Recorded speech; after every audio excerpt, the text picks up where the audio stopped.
Hey, what's up everybody? Channing Stockman with Studio Co-op. Back at it with another video today. So I get asked this question pretty regularly. What's really the difference between a DI acoustic, plugging your guitar right in, versus using a microphone on an acoustic guitar? And short answer is, yeah, there's a really big difference between the two in sound, in tone, and texture. But it's an even more complicated answer than just that, because truthfully, not all microphones are created equal, and not all DIs are created equal. Let's get into it.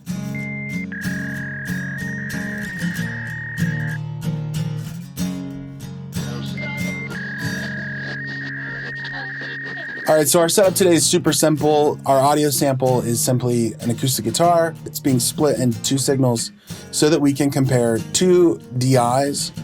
In addition, I have a microphone on the acoustic guitar. It's the 80K Munich 7T, which I think is a really great candidate for just an overall good sounding microphone that kind of works on anything. So what do I mean by all DIs are not necessarily created equal? Well, honestly, today I'm using even two fairly nice ones. I'm using one, the direct input onto my audio interface, which is my Antelope Audio Discrete 8 Oryx. In addition, today I'm also using a pretty premium DI from a good friend of mine at Petty John Electronics. This is the Missing Link.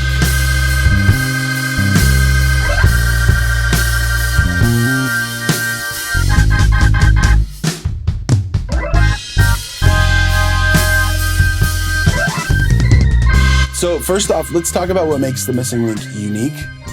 There's a handful of features that I think are definitely worth noting.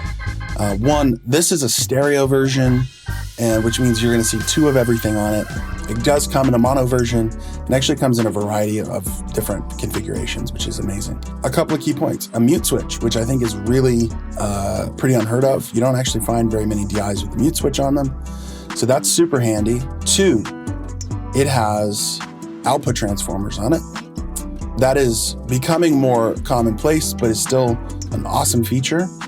Three, it does have a phase switch, which is a really good thing to have. Four, it has a pad switch, which is a great thing to have. These are all really awesome stuff that you see in premium DIs. So like I mentioned, you have output transformers in the Missing Link. In fact, you have Cinemag output transformers in the Missing Link, which isn't necessarily unique. There are a lot of premium DIs that have output transformers, but what is unique to the Missing Link is this. I don't know if you noticed, there's this other switch, the gain switch. Now, gain switch, this is what makes the Missing Link extremely unique. This gives you the ability to actually push the gain internally on the unit into those output transformers, causing them to saturate, causing them to naturally compress a little bit, and causing them to help kind of tame and knock down some of those harsh transients that sometimes we get with DI acoustic guitars. This is the magic button. This is what makes this thing so wonderful to use. I will always, always, always reach for the Missing Link because it's like having a premium sounding microphone preamp on your acoustic guitar, and it's in this wonderful, wonderful package that you can toss on a pedal board, on the floor, or even on your desk. So let's get into listening. We're gonna listen through these samples together and then talk about them after the fact.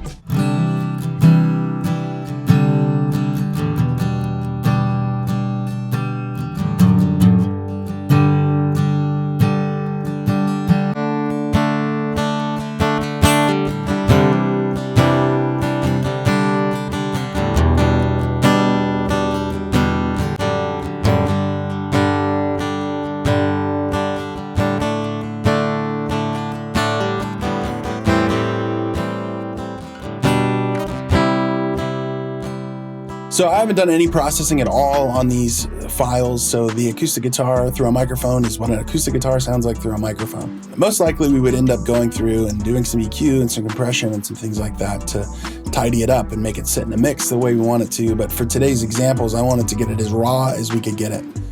And the next thing you'll notice is on those DIs, the one not through the Missing Link, but the regular standard DIs, it doesn't sound bad. In fact, the DI sound on that particular guitar, I think sounds really good. But you'll notice there's some really sharp, almost harsh transients that we hear.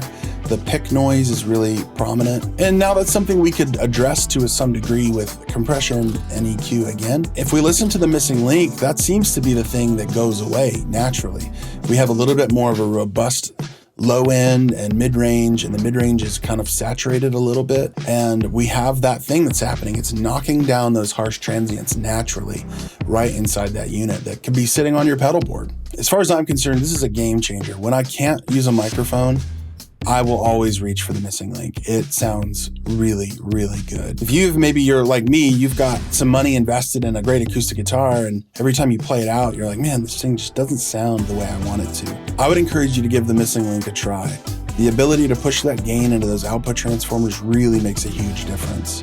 Now, don't worry, this thing is a fully featured DI. It has all of the features you'd ever expect, plus some, like I said, the mute switch and that ability to push the gain into the output transformers. There will be no problems with you plugging this in at your church or at a venue or wherever you decide to use it.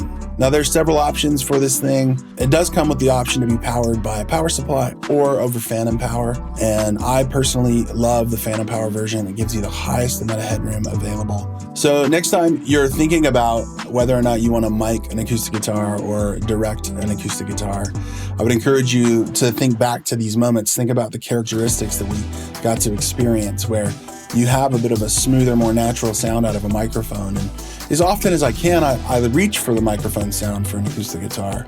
But sometimes there's situations where I need more isolation, or I'm just playing live where a microphone isn't an option, or I'm just really looking for a particular sound out of an acoustic guitar where I want to run the DI. We definitely get more to work with when we use the missing link. Well, I don't know about you, but this was an interesting experiment to do nonetheless. Every time I set one of these things up, I always cross my fingers and hope that what I think is true is going to turn out to be true. And this time it did. The missing link sounds awesome on acoustic guitars, and I think it really elevates the DI experience. Again, thanks so much for taking a minute and watching this video. I hope you enjoyed it. If you would, go ahead and smash that like button, the subscribe button, hit the bell notification so you know when we're posting new videos. I'd love to take a minute and just thank the guys over at Petty John for sending over the missing link to try out and to show you guys. Go give them some love. I'll put their links in the description.